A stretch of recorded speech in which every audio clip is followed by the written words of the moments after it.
To start with, let me invite our distinguished Professor Christopher Impey to light the butter lamp.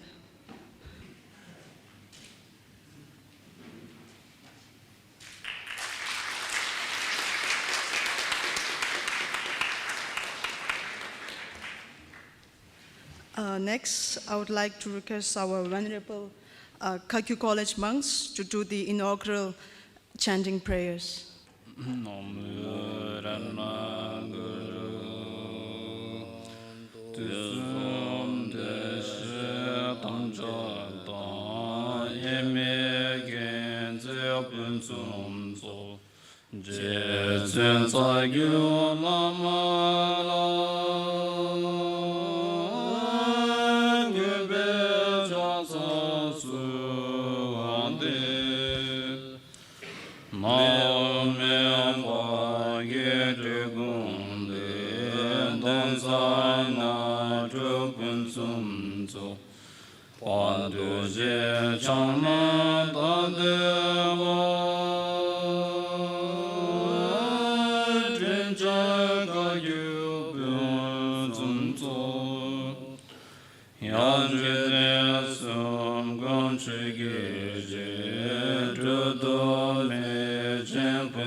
Thank you very much.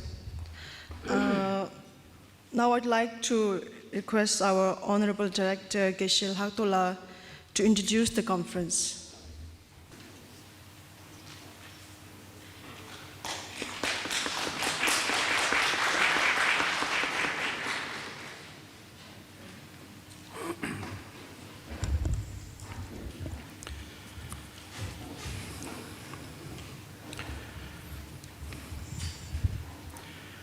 Venerable Sanghas, distinguished science and Buddhist scholars, respected invited guests and observers from various academic institutions.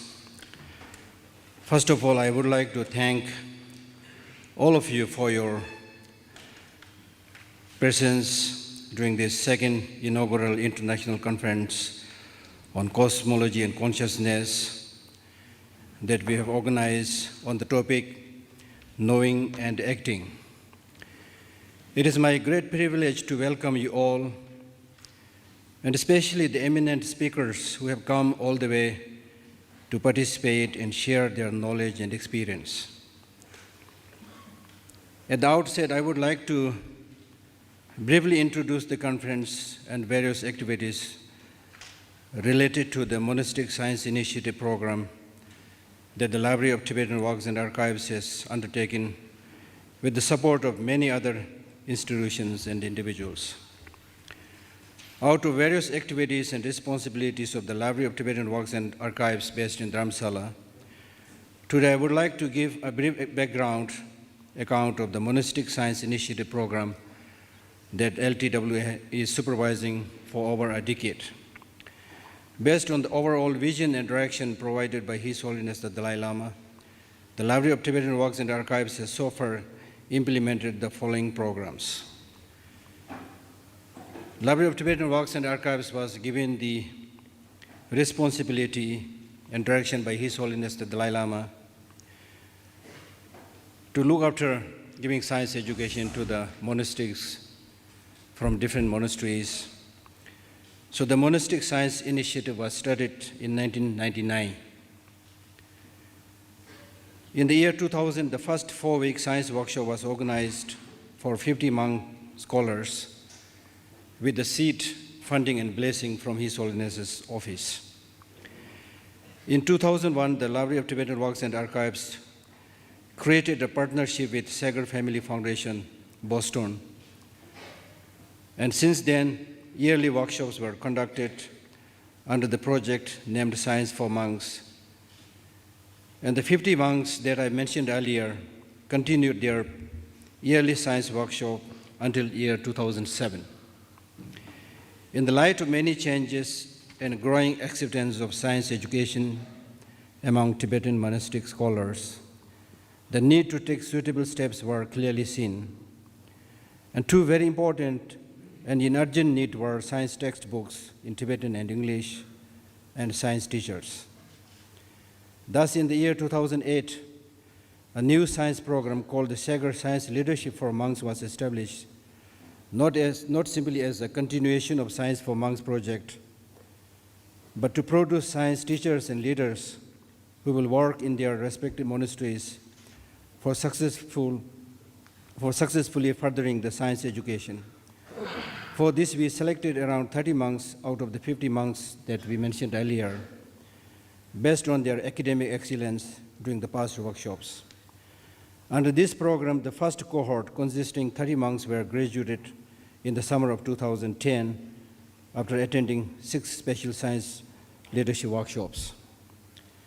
The second cohort of 34 monks and nuns were started in the summer of 2011, and I'm pleased to say that they have just graduated during this workshop here. Since the year 2000, around 40 Western scientists have taught more than 250 monks and nuns under this program about physics, quantum mechanics, cosmology, biology, neuroscience, and mathematics, all with a strong emphasis on scientific inquiry. Under this program, we managed to prepare 4 science exhibitions in Dharamsala, Mandgod, New Delhi, which was inaugurated by His Holiness the Dalai Lama himself, and also we had a very successful exhibition in San Francisco in America, in collaboration with Smithsonian, based in San Francisco and Washington, Smithsonian, Washington, and Exploratorium based in San Francisco, Smithsonian based in Washington. We are organizing this exhibition in several places in Russia, including Moscow, Tuva, Kalmykia, Krasnodar next year in September. In the year 2007, another very important collaboration was established between LTWA and the Emory University called the Emory Tibet Science Initiative. This initiative aimed at developing and implementing a comprehensive and sustainable science education program for Tibetan monastics.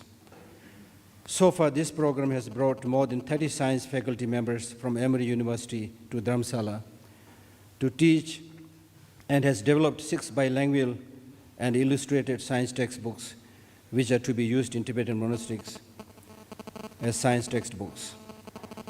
The first year course was offered in 2008 to a class of 38 monastic students, and in 2009, second batch was selected for a class of 50 monastics, thus totaling around 90 monastic students in these 2 batches. For this new program, we made special effort to have more monks and nuns from various monastic institutions with good academic studies. Thus, we were successful in inviting monks and nuns from 21 different monasteries and nunneries. And in 2012 and 2013, the first and the second batch respectively completed their graduation successfully after attending a 1-month-long science workshop continuously for 5 years. In the year 2010, we were able to select and send 6 best monks having best academic performance to Emory University in Atlanta to study science for 3 years. It's wonderful news that after very successful completion of their 3 years study of science, they came back this year in June and now returned to their respective monasteries and taking the responsibility of teaching science as well as looking after running the science programs in these respective monasteries. This year, in 2013, we selected the second batch of 6 monks, and they're already in Emory University in Atlanta to study science for 2 years. And they spent 1 year in the Library of Tibetan Works and Archives studying English and computer. In the year 2011, we completed yet another very important 1-month pilot project, and this to introduce science to around 18 monastic graduates, Geshes, Kembos, and Lopons from 13 monasteries and nunneries.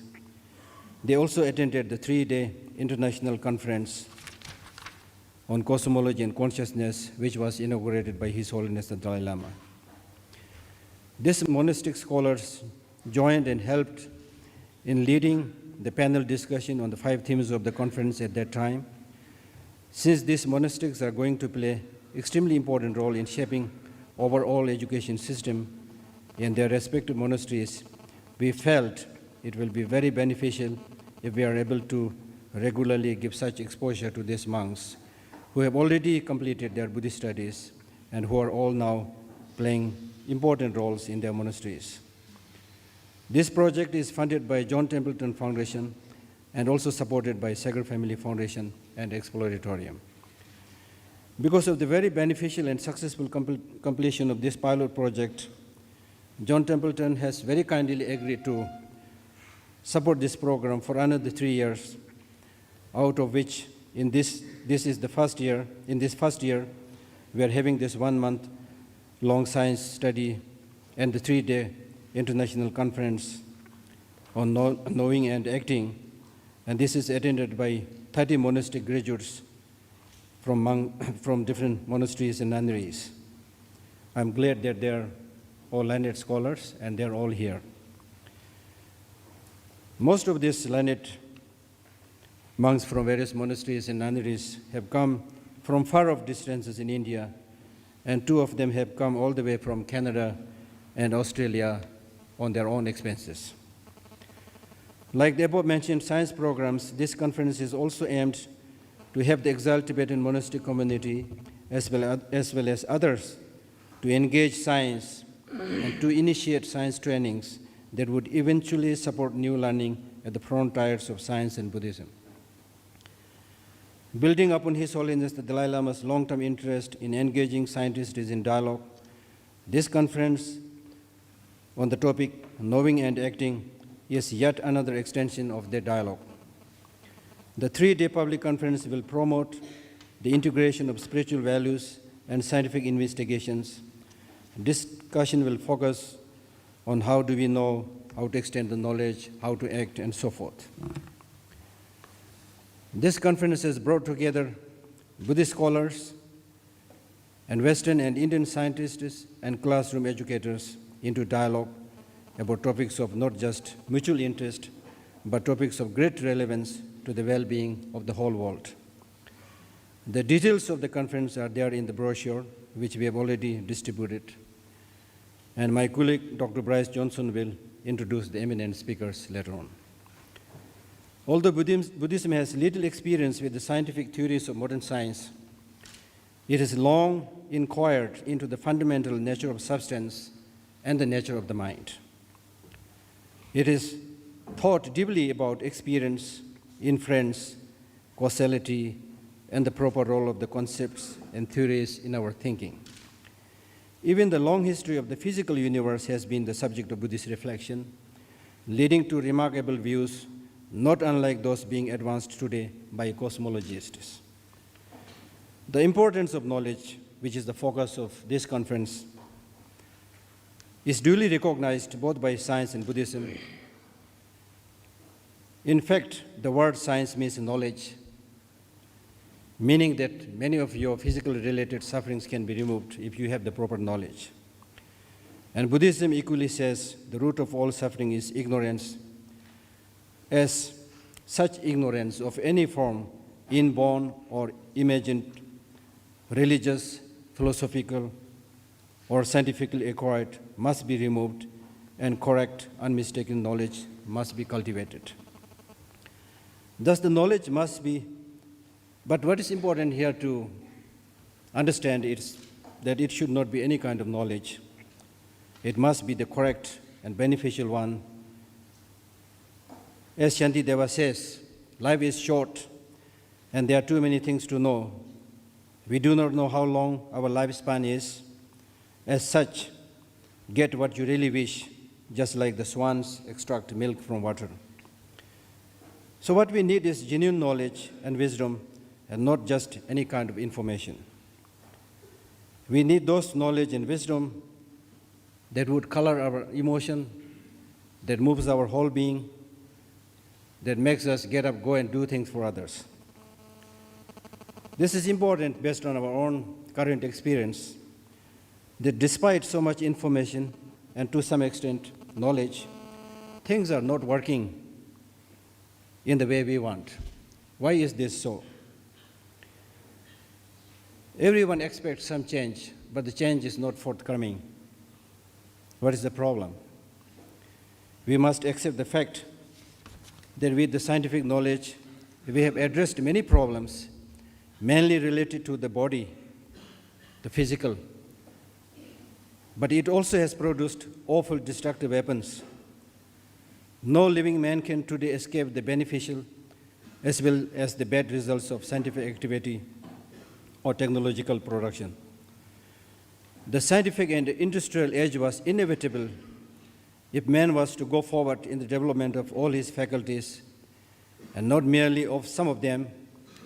We all know what a jungle of absurd superstition and parasitic custom suffocates the inner and outer lives of the inhabitants. But the fact is that the applied scientific paradise was one just for the head, which left the heart to stay outside. It was at the best a paradise for the body and left the spiritually and intuitive and morally sensitive parts of the man untouched.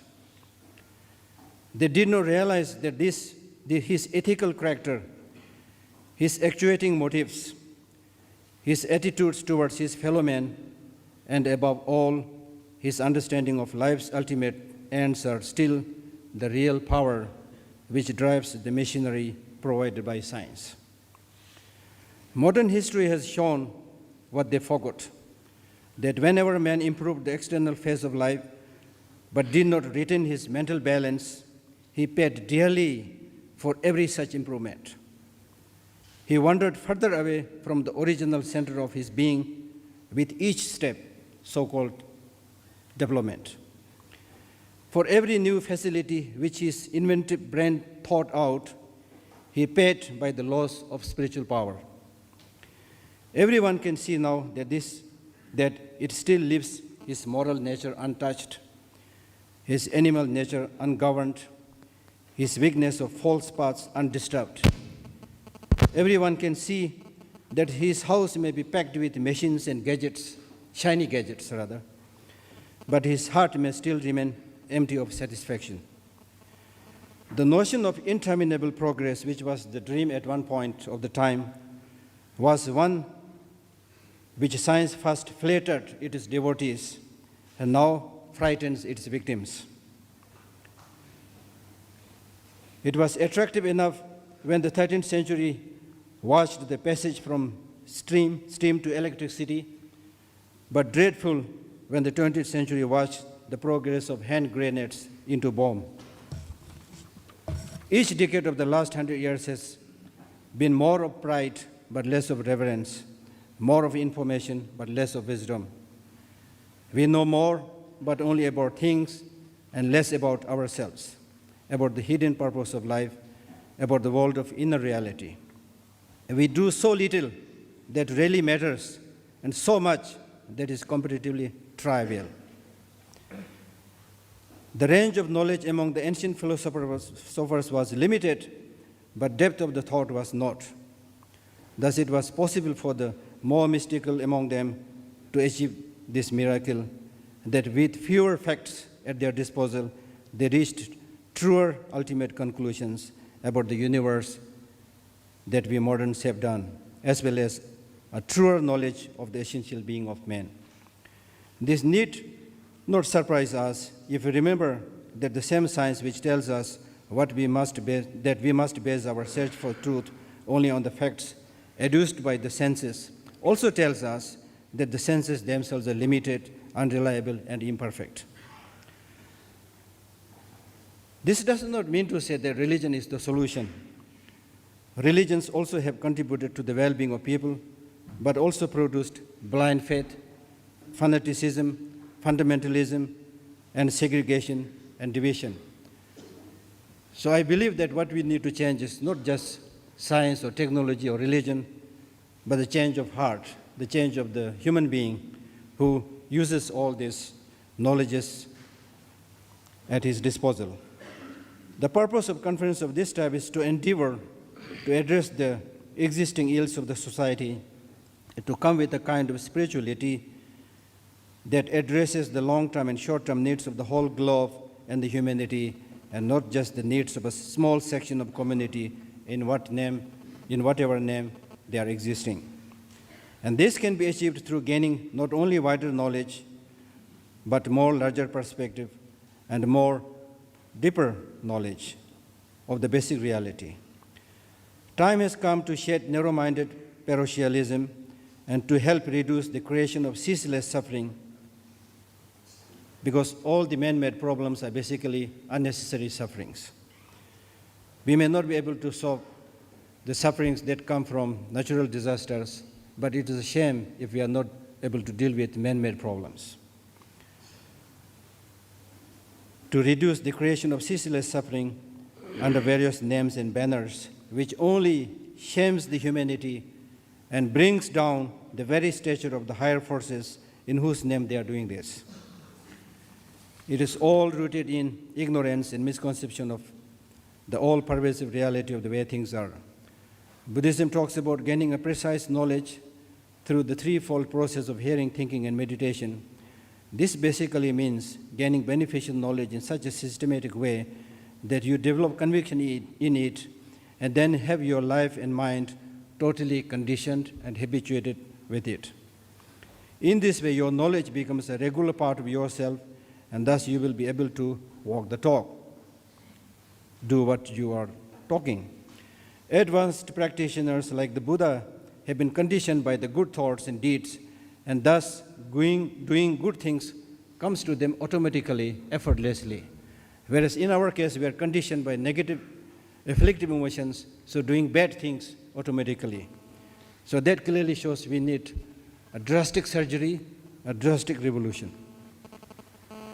All the Buddhist teachers unanimously say that all the downfalls that we see in this world, in whatever form it is, are basically rooted in ignorance. The way to remove such ignorance is by gaining the knowledge of interdependence in every field. We are kind of extroverts, and thus very good in paying attention to what is outside.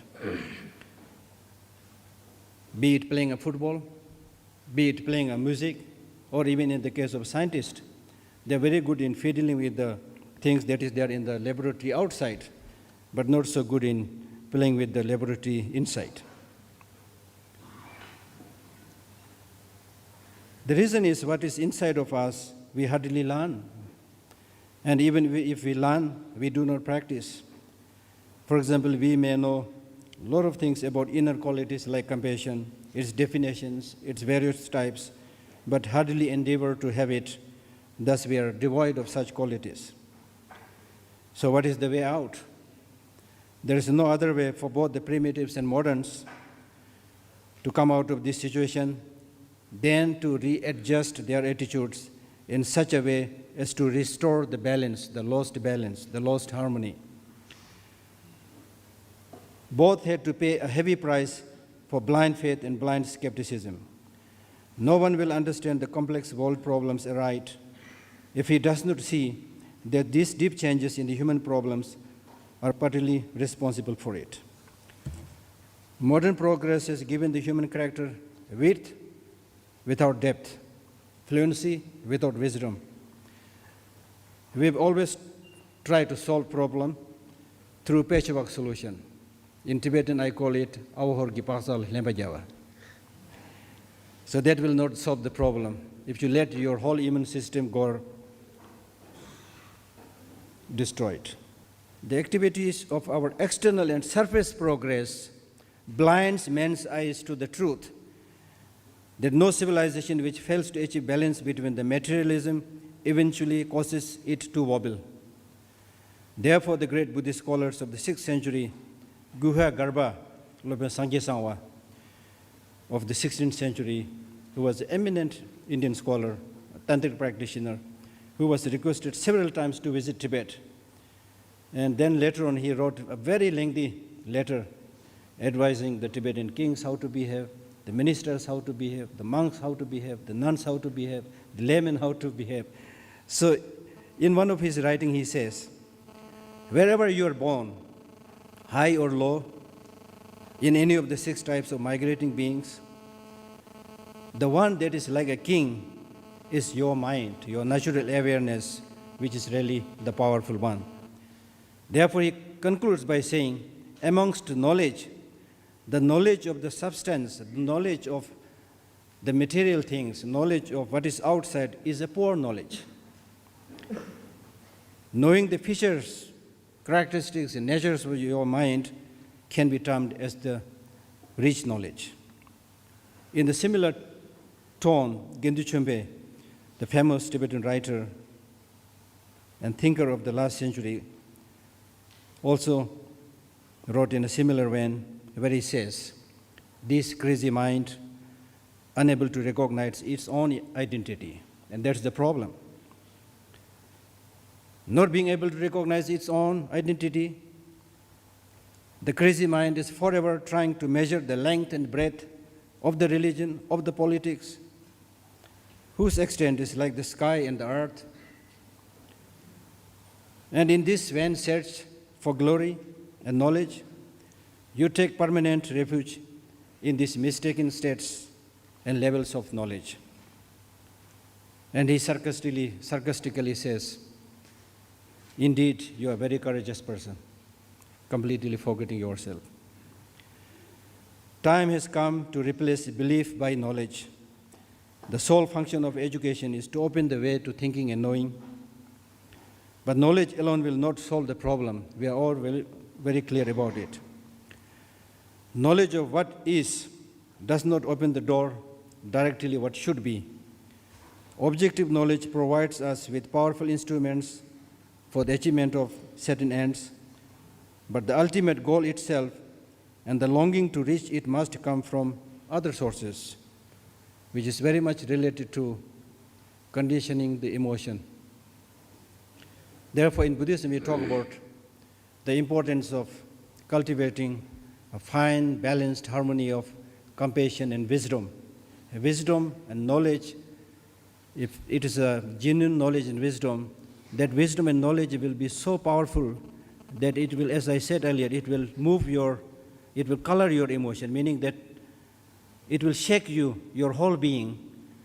And then the surge of emotion in the form of loving kindness and compassion will be so strong that you cannot be just a spectator standing outside. You will naturally come out and do things for suffering people.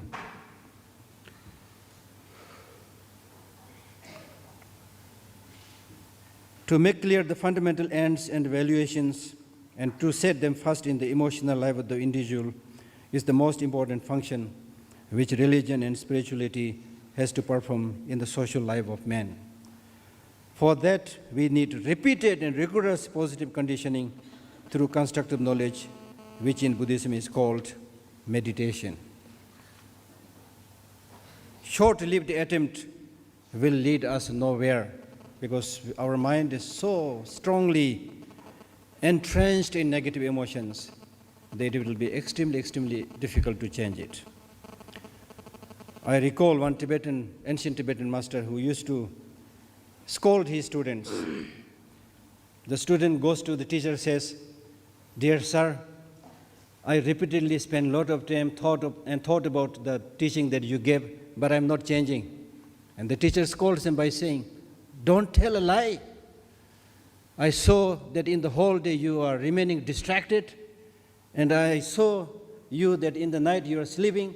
So when do you endeavor to change yourself?"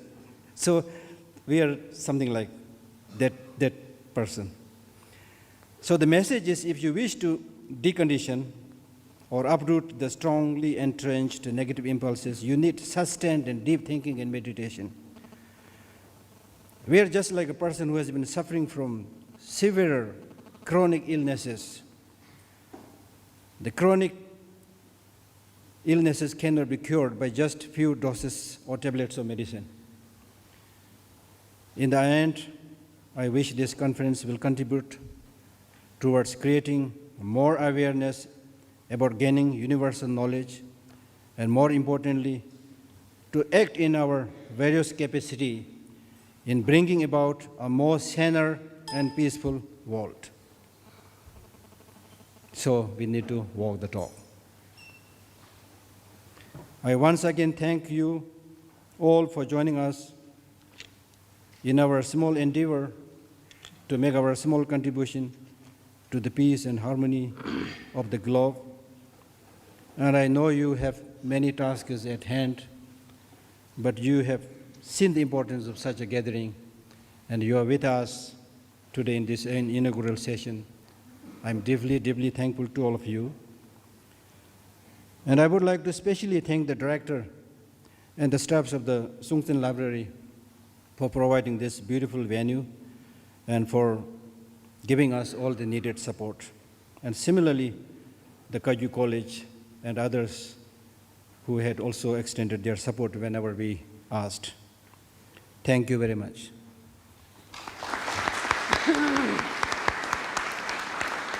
Thank you, Geshe. Next, I would like to request Dr. Bryce Johnson to introduce the presenters. Good morning. I would like just to quickly introduce our presenters for this next 3 days and also introduce the first session of the conference. Let us start with Geshe Tempa Pakchok. If you could just stand up for a moment so everyone can see you. Geshe Tempa Pakchok from Drepung Gomang Monastery. Next to him is Dr. Christopher Impey from the University of Arizona. And also Dr. Sonam Doma from Mensikang Medical Institute. Dr. Eric Chudler from the University of Washington. And Nishan Seth from the Indian Institute of Advanced Studies. Tomorrow you'll be hearing again from Geshe Lhakdor, the director of the Library of Tibetan Works and Archives. And next to him, a few chairs over, is Karma Tupten, translator at the Library of Tibetan Works and Archives. Gail DeBoard from the Massachusetts General Hospital and Harvard Medical School. And Rajesh Kashiranjan from the Indian Institute of Advanced Studies. Also joining us tomorrow and the next day, two more presenters, Geet Oberoi from the Orchids Foundation and Bobby Sager from the Sager Family Foundation. We have a couple other guests I want to introduce. On the last day of the conference, you'll all be invited to see the premiere of an exhibition the leadership group has been working on. And two staff members from the Smithsonian Institution are here, Scott Schmidt and Tracy Spinelli. And they have been working very hard with the monks and nuns, helping them prepare the exhibition. Also here studying the program, helping us understand what we're doing and how to do it better, is Pam Castori. So she might have questions for you or interview for you later on, so please feel free to tell her your thoughts. And moderating this session is Dr. Eric Chudler.